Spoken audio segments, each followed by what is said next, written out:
Foreign exchange management act ఎప్పటి నుండి అమల్లోకి వచ్చింది?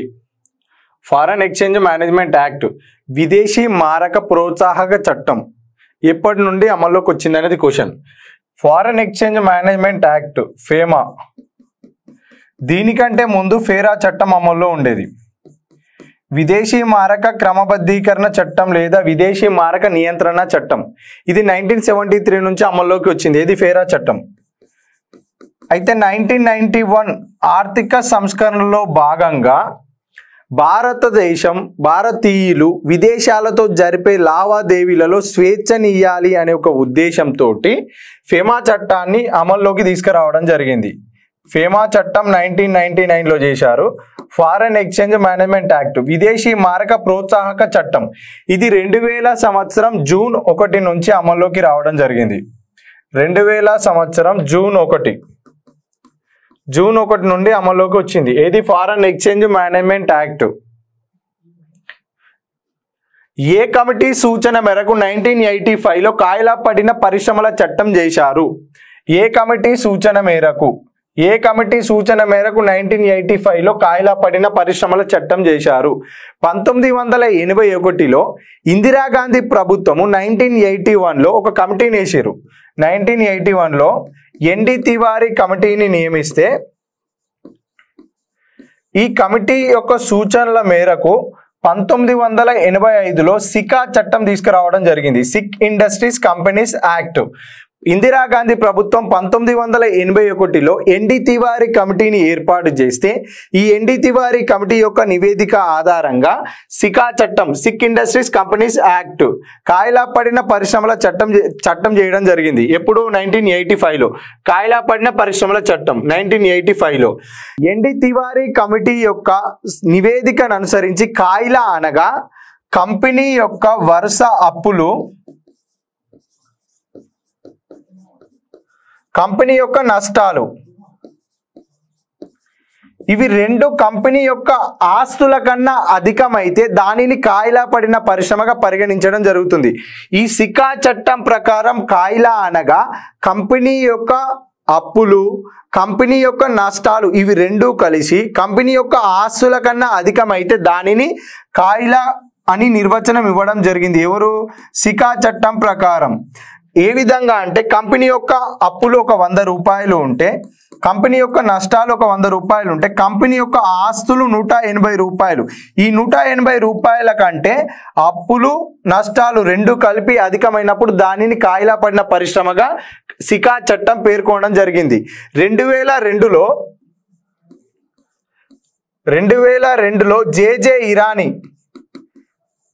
జేజే ఇరానీ కమిటీ కాయిలా నిర్వచనం ఇంకో రకంగా ఇచ్చింది. జేజే ఇరానీ కమిటీ ఏం చేసిందంటే కంపెనీల చట్టం ప్రకారం ఏదైనా ఒక సంస్థ వరుసగా 4 సంవత్సరాల అప్పులు, ఆ సంస్థ యొక్క నష్టాలు ఆ కంపెనీ యొక్క అప్పులలో 50% మించి ఉంటే దానిని కాయిలా పడిన పరిశ్రమగా పేర్కొంటారని చెప్పి జేజే ఇరానీ కమిటీ చెప్పింది. వరుసగా 4 సంవత్సరాల అప్పులు, కంపెనీ యొక్క నష్టాలు, ఈ కంపెనీ యొక్క 50% ఆస్తుల కంటే అధికమైతే దానిని కాయిలా పడిన పరిశ్రమగా పేర్కొంటారని చెప్పి జేజే ఇరానీ కమిటీ 2002 సంవత్సరంలో చెప్పింది. ఇక్కడ మన క్వశ్చన్ ప్రకారం చూస్తే ఏ కమిటీ సూచన మేరకు 1985లో కాయిలా పడిన పరిశ్రమల చట్టం చేశారు అంటే ఎన్డి తివారీ కమిటీ సూచన మేరకు 1985లో కాయిలా పడిన పరిశ్రమల చట్టం చేయడం జరిగింది. క్రింది ఏ సంవత్సరంలో డిస్ఇన్వెస్ట్మెంట్ ద్వారా అధికంగా నిధులు సేకరించారు? ఈ క్రింది ఏ సంవత్సరంలో డిస్ఇన్వెస్ట్మెంట్ ద్వారా అధికంగా నిధులు సేకరించడం జరిగింది? డిస్ఇన్వెస్ట్మెంట్ పెట్టుబడుల ఉపసంహరణ. కేంద్ర ప్రభుత్వ రంగ సంస్థలలో వాటాలను విక్రయించడము. ఈ వాటాల విక్రయణ అనేది కేంద్ర ప్రభుత్వ రంగ సంస్థల్లోని 100% వాటాలో 50% కంటే తక్కువగా వాటాలను విక్రయించడాన్ని డిస్ఇన్వెస్ట్మెంట్ అంటారు. 50%కి మించి వాటా విక్రయించడాన్ని ప్రైవేటీకరణ అంటారు. పెట్టుబడుల ఉపసంహరణ అంటే 50% కన్నా తక్కువ వాటాల ద్వారా విక్రయించడాన్ని పెట్టుబడుల ఉపసంహరణ అంటారు. 50% మించితే దాన్ని ప్రైవేటీకరణ అంటారు. ఈ 50% కన్నా తక్కువగా వాటాలను విక్రయించడం ద్వారా ఏ సంవత్సరంలో అధికంగా నిధులు సేకరించారనేది క్వశ్చన్ ఇక్కడ. 2016-17, 2018-19, 2017-18, 2021-22. 2016-17లో 46,247 కోట్లు, 2018-19లో 84,971 కోట్లు, 2017-18లో 1,57,000 కోట్లు, 2021-22లో 13,561 కోట్లు అనేది పెట్టుబడుల ఉపసంహరణ ద్వారా డిస్ఇన్వెస్ట్మెంట్ ద్వారా అధికంగా 2017-18లో 1,57,000 కోట్లు 1,57 కోట్లు అనేది సేకరించడం జరిగింది. అధికంగా ఎక్కడ 2017-18 సంవత్సరంలో 1,57 కోట్ల నిధుల సేకరించడం జరిగింది డిస్ఇన్వెస్ట్మెంట్ ద్వారా. ఆన్సర్ వచ్చేసి 2017-18. నవరత్న కంపెనీలను క్రింది ఏ సంవత్సరంలో ప్రకటించారు?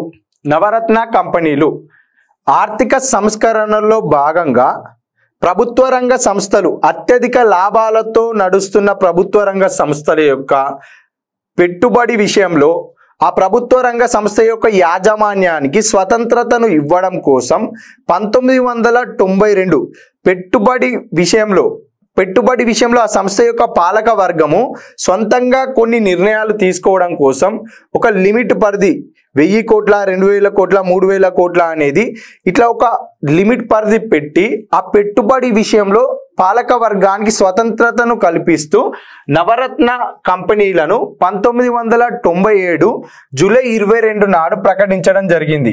1997 జూలై 22 నాడు నవరత్న కంపెనీలను ప్రకటించడం జరిగింది. నవరత్న కంపెనీ ప్రస్తుతం నవరత్న కంపెనీలు 2024 ఏప్రిల్ ఎండింగ్ వరకు చూసుకుంటే 20 నవరత్న కంపెనీలను ప్రకటించడం జరిగింది. 2024 ఏప్రిల్ 26 నాడు 20వ నవరత్న కంపెనీని ప్రకటించడం జరిగింది. 2022 సెప్టెంబర్ 22 నాడు క్రింది ఏది మహారత్న కంపెనీగా గుర్తింపు పొందింది? 2022 సెప్టెంబర్ 22న క్రింది ఏది మహారత్న కంపెనీగా గుర్తింపు పొందింది అంటే రూరల్ ఎలక్ట్రిఫికేషన్ కార్పొరేషన్. 2022 సెప్టెంబర్ 22 నాడు మహారత్న కంపెనీగా గుర్తింపు పొందిన సంవత్సరం అంటే 2022 సెప్టెంబర్ 22 నాడు రూరల్ ఎలక్ట్రిఫికేషన్ కార్పొరేషన్. ప్రస్తుతం ఎన్ని మహారత్న కంపెనీలు ఉన్నాయంటే 13 కంపెనీలు, ప్రభుత్వ రంగ సంస్థలు మహారత్న హోదా పొందిన 13 సంస్థలు ఉన్నాయి ప్రస్తుతానికి. ప్రస్తుతం క్రింది వాటిలో సరైనవి గుర్తించండి. మహారత్నాల సంఖ్య 13, నవరత్నాల సంఖ్య 20. సి పైవన్నీ కరెక్టే. ప్రస్తుతం మహారత్నాల సంఖ్య 13 కరెక్టే, నవరత్నాల సంఖ్య 20 కరెక్టే. ఆన్సర్ వచ్చేసి 4th సి పైవన్నీ సరైనవి. ప్రస్తుతానికి మహారత్నాలు 13గా, నవరత్నాలుగా 20 కేంద్ర ప్రభుత్వ రంగ సంస్థలు కొనసాగుతున్నాయి. పబ్లిక్ ఎంటర్ప్రైజెస్ సర్వే ప్రకారం 2021-22 మార్చి నాటికి, మార్చి అంటే 2022 మార్చి నాటికి భారత్లో మొత్తం పబ్లిక్ సెక్టార్ ఎంటర్ప్రైజెస్ ఎన్ని కలవు అనేది క్వశ్చన్ ఇక్కడ. పబ్లిక్ సెక్టార్ ఎంటర్ప్రైజెస్ లేదా public sector undertaking, public sector units, public sector enterprises లేదా పబ్లిక్ సెక్టార్ యూనిట్స్.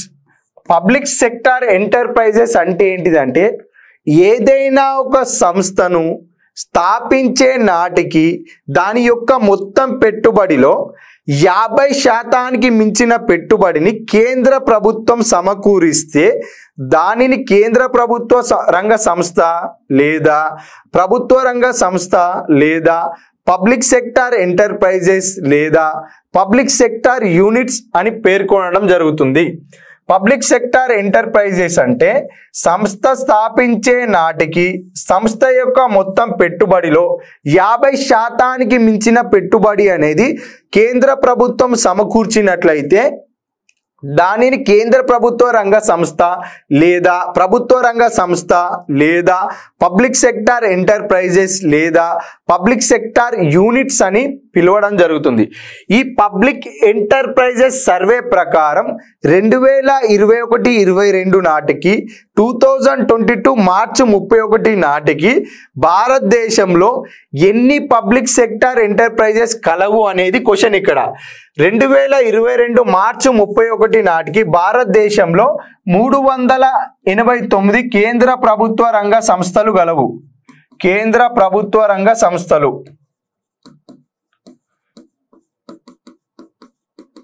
వీటినే పబ్లిక్ సెక్టార్ ఎంటర్ప్రైజెస్ అని పిలవడం జరుగుతుంది. ఎన్నున్నాయి? 389 పబ్లిక్ సెక్టార్ ఎంటర్ప్రైజెస్ కలవు. 2021-22 డాటా ప్రకారం పబ్లిక్ ఎంటర్ప్రైజెస్ సర్వే ఆధారంగా 2022 మార్చి 31 నాటికి 389 పిఎస్యులు లేదా కేంద్ర ప్రభుత్వ రంగ సంస్థలు కలవు. పబ్లిక్ ఎంటర్ప్రైజెస్ సర్వే ప్రకారం క్రింది వాటిలో సరైనవి గుర్తించండి. 2021-22 డాటా ప్రకారం 2022 మార్చి 31 నాటికి భారతదేశంలో ఉన్న కేంద్ర ప్రభుత్వ రంగ సంస్థలు 389. ఇది కరెక్టే. నిర్మాణంలో ఉన్న పబ్లిక్ ఎంటర్ప్రైజెస్ 95. ఇది కరెక్టే. స్టాక్ మార్కెట్లో లిస్ట్ అయిన పబ్లిక్ సెక్టార్ యూనిట్స్ లేదా ప్రభుత్వ రంగ సంస్థలు 62. ఇది కరెక్టే. పబ్లిక్ ఎంటర్ప్రైజెస్ సర్వే ప్రకారం 389 ఉంటే ఇందులో నిర్మాణంలో ఉన్నవి 95, స్టాక్ మార్కెట్లో లిస్ట్ అయినవి 62. మొత్తం మీద అన్ని కరెక్టే, పైవన్నీ సరైనవే. ఈ మొత్తం 389 పబ్లిక్ సెక్టార్ యూనిట్స్లో సర్వీస్ సెక్టార్కి సంబంధించి 153, తర్వాత మ్యానుఫ్యాక్చరింగ్ అండ్ ప్రాసెసింగ్కి సంబంధించి 113, 25 ఏమో మైనింగ్కి సంబంధించిన పబ్లిక్ సెక్టార్ యూనిట్స్ గలవు. ఈ 389లో 153 ఏమో సర్వీస్ సెక్టార్కి సంబంధించిన ప్రభుత్వ రంగ సంస్థలు ఉన్నాయి. 113 ఏమో మ్యానుఫ్యాక్చరింగ్ తయారీ రంగానికి సంబంధించిన ప్రభుత్వ రంగ సంస్థలు 113 ఉన్నాయి. 25 వచ్చేసి గనులు మైనింగ్ అండ్ క్వారీకి సంబంధించిన 25 ప్రభుత్వ రంగ సంస్థలు ఉన్నాయి. ఈ 389 ప్రభుత్వ రంగ సంస్థల్లో వచ్చే లాభం అనేది భారత జీడిపిలో 10% గలదు. భారత జీడిపిలో 10% అనేది కేంద్ర ప్రభుత్వ రంగ సంస్థల నుండి ఆదాయం సమకూరడం జరుగుతుంది. క్వశ్చన్ ఏ రూపంలోనైనా రావచ్చు.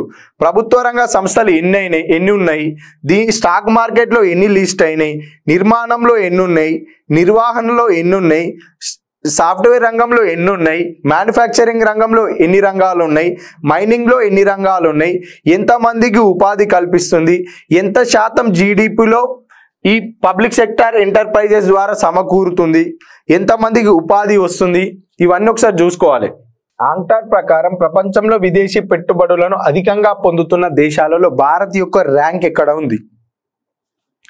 ఆంక్టాడ్ ప్రకారం 2021 ప్రపంచంలో విదేశీ పెట్టుబడులను అధికంగా పొందుతున్న దేశాల వరుస క్రమం చూస్తే దాంట్లో భారత్ ఎన్నో స్థానంలో ఉందో తెలుస్తుంది.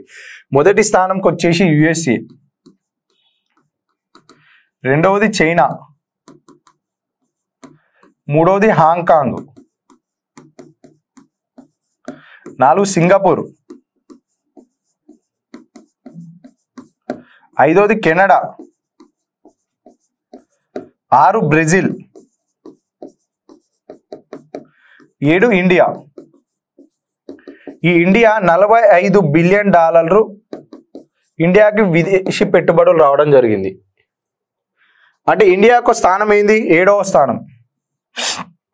ఆంక్టాడ్ ప్రకారం 2021లో ప్రపంచంలో విదేశీ పెట్టుబడులను అధికంగా పొందుతున్న దేశాల్లో భారత్ ఎన్నో స్థానంలో గలదు? 7వ స్థానంలో. మొదటి 3 USA, China, Hong Kong, 4th place Singapore, 5th place Canada, 6వ ప్లేస్ బ్రెజిల్, 7వ స్థానంలో ఇండియా ఉంది. ఇండియాకు ఎన్ని విదేశీ పెట్టుబడులు, ఎన్ని డాలర్లు వచ్చినాయి అంటే $45 బిలియన్ విదేశీ పెట్టుబడులు రావడం జరిగింది.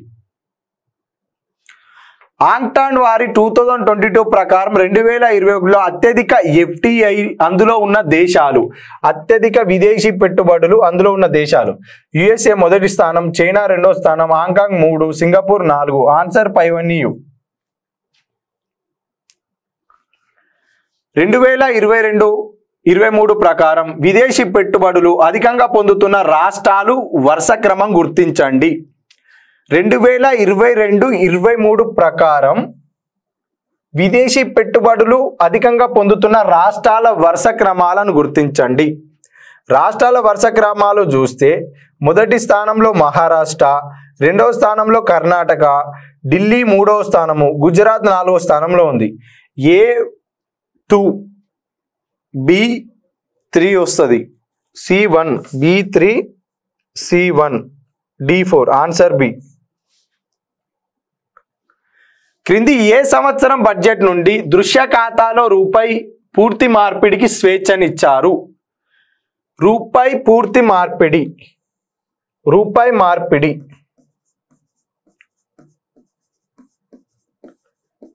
ఈ రూపాయి మార్పిడి అనేది దృశ్య ఖాతాలో పూర్తి స్వేచ్ఛ ఏ సంవత్సర బడ్జెట్లో ఇచ్చారనేది క్వశ్చన్. ఇక్కడ రూపాయి మార్పిడి అంటే ఏంటంటే భారతీయులు విదేశాలలో ఆర్జించిన డాలర్లను రూపాయిలోకి మార్చుకోవడాన్ని రూపాయి మార్పిడి అంటారు. ఈ రూపాయి మార్పిడి అనేది దృశ్య ఖాతాలో, క్వశ్చన్ ఇక్కడ ఏమిచ్చిండు, దృశ్య ఖాతాలో. దృశ్య ఖాతా అనేది ఎక్కడ ఉంటుంది? బ్యాలెన్స్ ఆఫ్ పేమెంట్స్ లో భాగంగా మనకి ప్రస్తుత ఖాతా,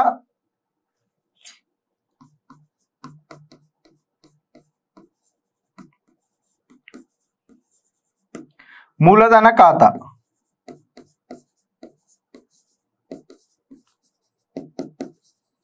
ఇవి రెండు ఉంటాయి. ఈ ప్రస్తుత ఖాతాలో దృశ్య ఖాతా, అదృశ్య ఖాతా, విజిబుల్ అకౌంట్, ఇన్విజిబుల్ అకౌంట్. ఈ దృశ్య ఖాతాలో రూపాయి మార్పిడికి పూర్తి స్వేచ్ఛ ఎప్పుడు ఇచ్చారనేది క్వశ్చన్. ఇక్కడ క్రింది ఏ సంవత్సరం బడ్జెట్ నుంచి దృశ్య ఖాతాలో రూపాయి మార్పిడికి పూర్తి స్వేచ్ఛను ఇచ్చారు అనేది క్వశ్చన్. ఇక్కడ 1992-93 బడ్జెట్లో ఈ దృశ్య ఖాతాలో రూపాయి మార్పిడికి పాక్షిక స్వేచ్ఛను ఇవ్వడం జరిగింది. పాక్షిక స్వేచ్ఛను అని అంటే ఏంది? 1991 కంటే ముందు డాలర్లను రూపాయిలోకి మార్చుకోవాలన్నా, రూపాయలను డాలర్లలోకి మార్చుకోవాలన్నా ఆర్బీఐ దగ్గర మాత్రమే మార్చుకోవాల్సి వచ్చేది. కానీ బహిరంగ మార్కెట్లో అవకాశం లేదు. 1992-93 బడ్జెట్లో ఏం చేసిరంటే 60% డాలర్లను బహిరంగ మార్కెట్లో మార్చుకునే అవకాశం కల్పించారు. మిగతా 40% మాత్రం ఆర్బీఐ దగ్గరనే తప్పనిసరిగా మార్చుకోవాలి రూపాయిలోకి అనేది 92-93 బడ్జెట్లో పొందుపరిచారు. అంటే ఈ దృశ్య ఖాతాలో పాక్షిక రూపాయి మార్పిడికి మాత్రమే అవకాశం ఇచ్చారు, పూర్తి ఇయ్యలే. ఇక్కడ మన క్వశ్చన్ ఎక్కడ ఇచ్చారు? ఇక్కడ పాక్షిక ఇయ్యలే, పూర్తి మార్పిడికి స్వేచ్ఛ, పాక్షిక మార్పిడికి స్వేచ్ఛ మాత్రం ఇచ్చారు. ఎందుకు? 60% బహిరంగ మార్కెట్లో డాలర్లను రూపాయిగా మార్చుకోవచ్చు, రూపాయలను డాలర్లుగా మార్చుకోవచ్చు.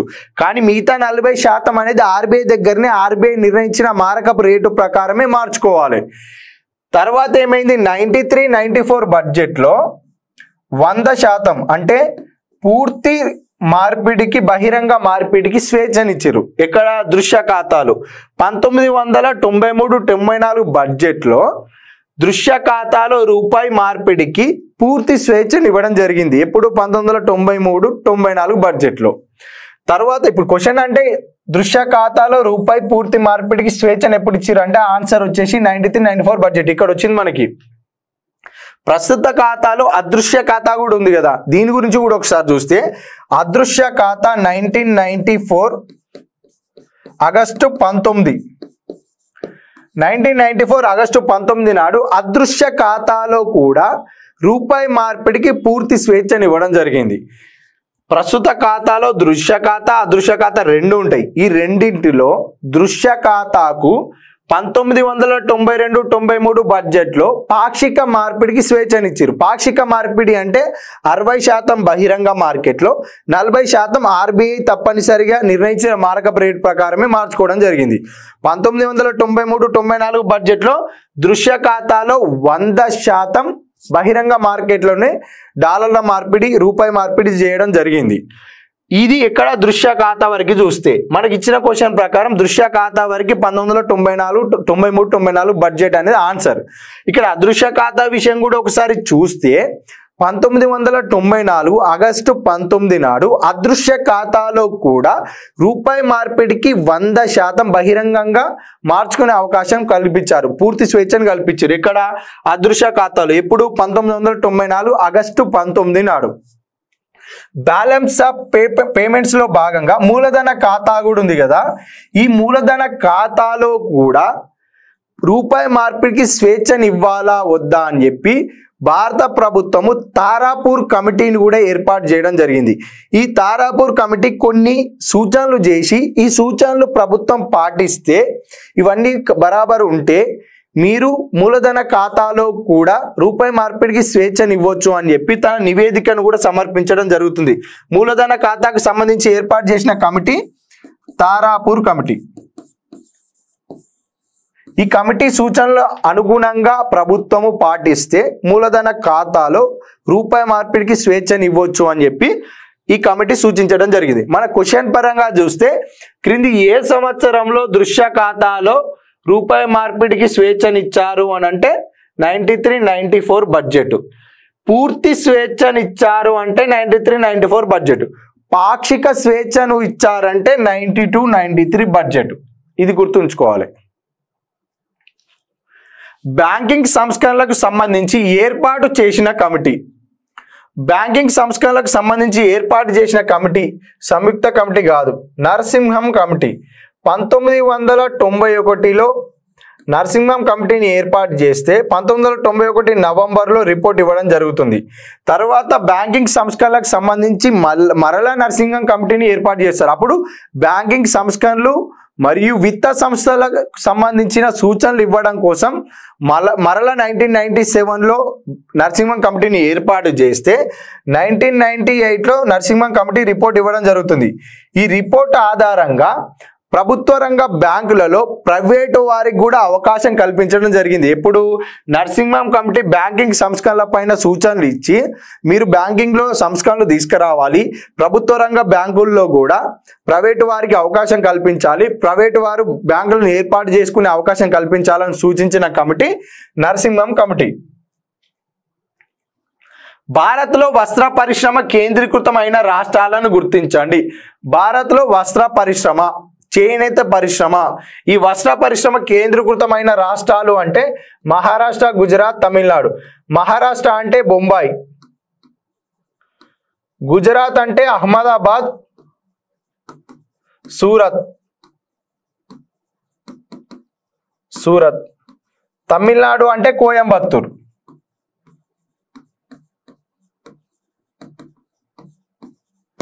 ఆన్సర్ వచ్చేసి పైవన్నీ. వస్త్ర మిల్లులు ఏర్పాటైన సంవత్సరాలను గుర్తించండి. వస్త్ర మిల్లులు ఏర్పాటైన సంవత్సరాలు. బొంబాయి వస్త్ర మిల్లు 1854లో స్టార్ట్ అయింది. బొంబాయి అంటే ఏంది? మహారాష్ట్ర. అహ్మదాబాద్ వస్త్ర మిల్లు 1858లో, గుజరాత్. సూరత్ వస్త్ర మిల్లు ఇది కూడా గుజరాత్, 1860లో స్థాపించడం జరిగింది. వస్త్ర మిల్లులు ఏర్పాటైన సంవత్సరాలు. బొంబాయి ఏమో 1854లో, అహ్మదాబాద్ ఏమో 1858లో, సూరత్ వస్త్ర మిల్లు వచ్చేసి 1860లో. A2, B3, C1. ఆన్సర్ వచ్చేసి బి. భారత్లో మొట్టమొదటి జనపనార మిల్లు ఎక్కడ ఎప్పుడు స్థాపించారు? భారత్లో మొట్టమొదటి జనపనార మిల్లు ఎక్కడ స్థాపించారు? 1859 కలకత్తాలో, 1859 బీహార్ వద్ద, 1859 బెంగాల్లోని రిస్టా వద్ద. పై ఏవి కావు. 1859లో బెంగాల్లోని రిస్టా వద్ద, భారత్లో మొట్టమొదటి జనపనార మిల్లును ప్రారంభించడం జరిగింది. ఈ జనపనార మిల్లును అనేది విదేశీయులు తీసుకురావడం జరిగింది. విదేశీయులు వాళ్ళ వ్యాపార చర్యలలో భాగంగా భారతదేశంలో జనపనార పరిశ్రమను స్థాపించారు. ఎప్పుడు 1859లో బెంగాల్లోని రిస్టా వద్ద స్థాపించబడింది. ఈ జనపనార ప్రస్తావన తర్వాత కాలంలో 1947లో స్వాతంత్రం మనకు వచ్చిన తర్వాత భారతదేశం పాకిస్తాన్గా రెండుగా విడిపోవడం జరిగింది. ఈ పాకిస్తాన్ భారతదేశం మధ్యలో భారత్ నుండి 18% ప్రజలు వెళ్ళిపోతే భూభాగం 31% భూభాగం కోల్పోవడం జరిగింది. ఈ 31% భూభాగంలోనే 75%కు పైగా జనపనారను పండించే భూములను భారతదేశం నుండి మనం కోల్పోవడం జరిగింది. పరిశ్రమలు మన దగ్గర కేంద్రీకృతం అయి ఉన్నాయి, కానీ భూములు మాత్రం ప్రస్తుత బంగ్లాదేశ్లో ఉన్నాయి. అంటే అప్పటి పాకిస్తాన్, ప్రస్తుత బంగ్లాదేశ్. ఈ 75% భూములు కోల్పోవడం ద్వారా జనపనార పరిశ్రమలకు మెటీరియల్ రాక పరిశ్రమలు నష్టాల బాట పట్టడం జరిగింది.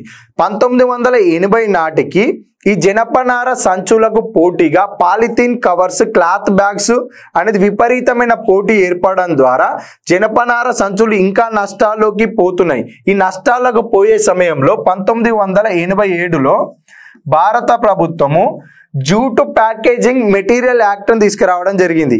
జూట్ ప్యాకేజింగ్ మెటీరియల్ యాక్ట్ దీని ద్వారా ఏంటిదంటే ఈ చట్టంలో భాగంగా చక్కెర ఉత్పత్తి చేసే పరిశ్రమలు తమ ఉత్పత్తిలో భాగంగా ప్యాకేజింగ్కి 50% ప్యాకేజింగ్కి జనపనార సంచులను మాత్రమే వాడాలి. ఈ చట్టం ప్రకారం ఆహార పదార్థాలను తయారు చేసే పరిశ్రమలో దాదాపు 60% ప్యాకింగ్కి జనపనార సంచులను మాత్రమే ఉపయోగించాలని చెప్పి 1987లో తీసుకొచ్చిన జూటు ప్యాకేజింగ్ మెటీరియల్ యాక్ట్లో పొందుపరిచారు. చక్కెరను ఉత్పత్తి చేసే మిల్లులలో చక్కెర ప్యాకింగ్కి 50% జనపనార సంచులను, ఆహార పదార్థాలను ఉపయోగించే పరిశ్రమలో 60% ప్యాకింగ్కి జనపనార సంచులను మాత్రమే ఉపయోగించాలని చెప్పి 1987లో తీసుకొచ్చిన జూటు ప్యాకేజింగ్ మెటీరియల్ యాక్ట్లో పొందుపరచడం జరిగింది. తర్వాతకి కాలంలో 2020లో తీసుకొచ్చిన ఒక పాలసీలో భాగంగా ఆహార పదార్థాల విషయంలో, ఆహార పదార్థాల ప్యాకింగ్లో 100% జనపనార సంచులను ప్యాకింగ్ ఉపయోగించాలి అని చెప్పి తీసుకురావడం జరిగింది. భారత్లో మొట్టమొదటి జనపనార మిల్లు ఎప్పుడు స్థాపించారంటే 1859లో బెంగాల్లోని రిస్టా వద్ద స్థాపించడం జరిగింది. భారత్లో మొట్టమొదటి పంచదార మిల్లు 1903లో ఎక్కడ స్థాపించబడింది? మొట్టమొదటి పంచదార మిల్లు ఎక్కడ స్థాపించారంటే బీహార్లో స్థాపించారు. ప్రస్తుతం 2022 నాటికి ప్రపంచంలో చక్కెర ఉత్పత్తిలోను మరియు వినియోగంలోను భారత్ స్థానాలు: చక్కెర ఉత్పత్తిలో మొదటి స్థానము, వినియోగంలో మొదటి స్థానంలో ఉంది భారత్. ఉత్పత్తి చేయడంలో మొదటి స్థానము, వినియోగం చేయడంలో మొదటి స్థానంలో ఉంది. కానీ ఎగుమతులలో మాత్రం రెండవ స్థానంలో ఉంది. ఎగుమతుల పరంగా చూస్తే ఎగుమతుల పరంగా రెండవ స్థానం,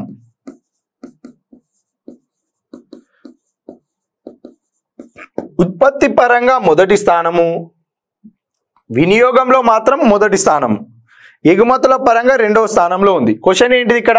ఉత్పత్తిలో మొదటి స్థానము, వినియోగంలో ఎన్నో స్థానం? మొదటి స్థానం. ఎగుమతుల పరంగా అడిగితే రెండవ స్థానం. రెండవ ప్రణాళికలో క్రింది వాటిలో హిందుస్థాన్ స్టీల్ లిమిటెడ్ ఆధ్వర్యంలో ఏర్పాటు చేయబడ్డాయి. రెండవ ప్రణాళికలో భాగంగా క్రింది వాటిలో హిందుస్థాన్ స్టీల్ లిమిటెడ్ ఆధ్వర్యంలో ఏర్పాటు చేయబడ్డ ఇనుము ఉక్కు కర్మాగారాలు. హిందుస్థాన్ స్టీల్ లిమిటెడ్ అంటే ఏంటిది? స్వాతంత్రం తర్వాత భారత ప్రభుత్వము ఇనుము ఉక్కు కర్మాగారాలను ప్రభుత్వ రంగం ఆధ్వర్యంలోనే స్థాపించాలనే ఉద్దేశంతో 1954లో హిందుస్థాన్ స్టీల్ లిమిటెడ్ అనే ఒక సంస్థను నెలకొల్పింది. 1965లో బొకారో స్టీల్ లిమిటెడ్ అనే ఒక 2 సంస్థలు, ఈ సంస్థల ఆధ్వర్యంలో ప్రభుత్వ రంగంలోని ఇనుము ఉక్కు కర్మాగారాలను స్థాపించాలనే ఒక లక్ష్యాన్ని ప్రభుత్వం నిశ్చయించుకుంది. ఈ హిందుస్థాన్ స్టీల్ లిమిటెడ్ ఆధ్వర్యంలో రెండవ ప్రణాళిక కాలంలో ఏర్పాటు చేయబడ్డ ఇనుము ఉక్కు కర్మాగారాలు ఏంటి? ఈ ఇనుము ఉక్కు కర్మాగారాలను గుర్తించండి అనేది క్వశ్చన్ ఇక్కడ. రెండవ ప్రణాళికలో భాగంగా హిందుస్థాన్ స్టీల్ లిమిటెడ్ ఆధ్వర్యంలో రూర్కేలా ఇనుము ఉక్కు కర్మాగారము పశ్చిమ జర్మనీ సహాయంతో ఒడిస్సాలో స్థాపించారు. రెండోది బిలాయ్, మధ్యప్రదేశ్లో బిలాయ్ ఇనుము ఉక్కు కర్మాగారము రష్యా సహాయంతో మధ్యప్రదేశ్లో స్థాపించడం జరిగింది. హిందుస్థాన్ స్టీల్ లిమిటెడ్ ఆధ్వర్యంలో రూర్కేలా ఇనుము ఉక్కు కర్మాగారం ఒడిస్సాలో పశ్చిమ జర్మనీ సహకారంతో. బిలాయ్ ఇనుము ఉక్కు కర్మాగారము అనేది మధ్యప్రదేశ్లో రష్యా సహాయంతో ఏర్పాటు చేయడం జరిగింది. దుర్గాపూర్ ఇనుము ఉక్కు కర్మాగారము అనేది బ్రిటన్ సహాయంతో పశ్చిమ బెంగాల్లో ఏర్పాటు చేశారు.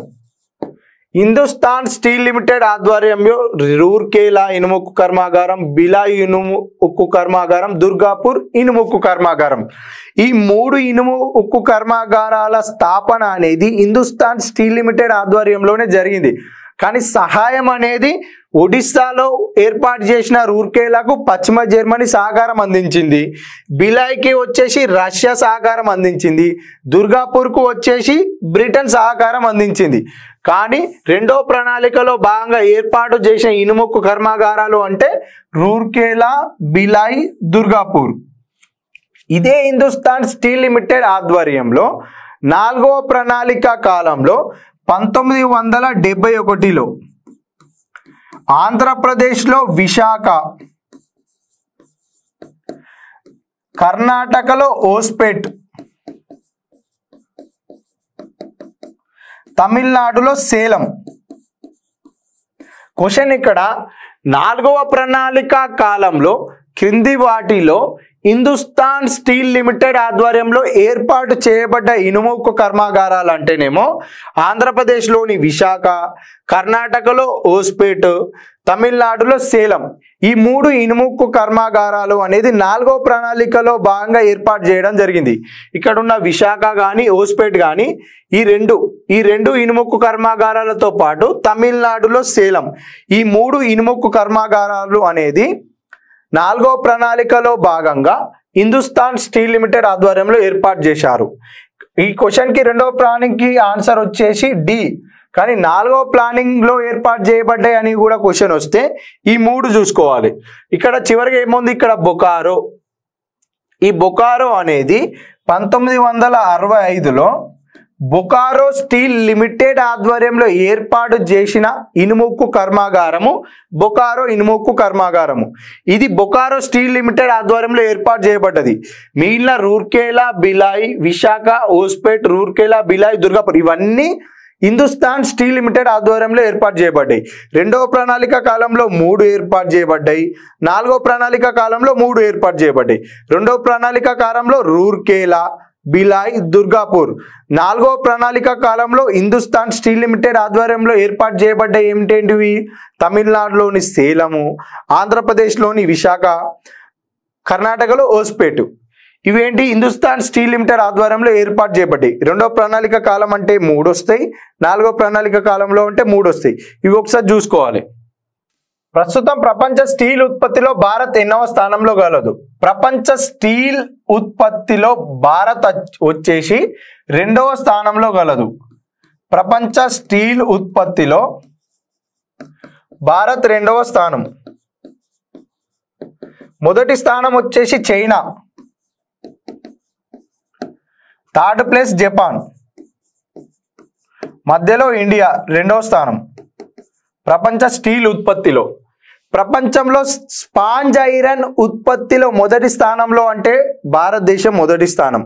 స్టీల్ ఉత్పత్తిలో భారతదేశం 2వ స్థానము. స్పాంజ్ ఐరన్ విషయానికి వస్తే మొదటి స్థానంలో భారతదేశం ఉంది.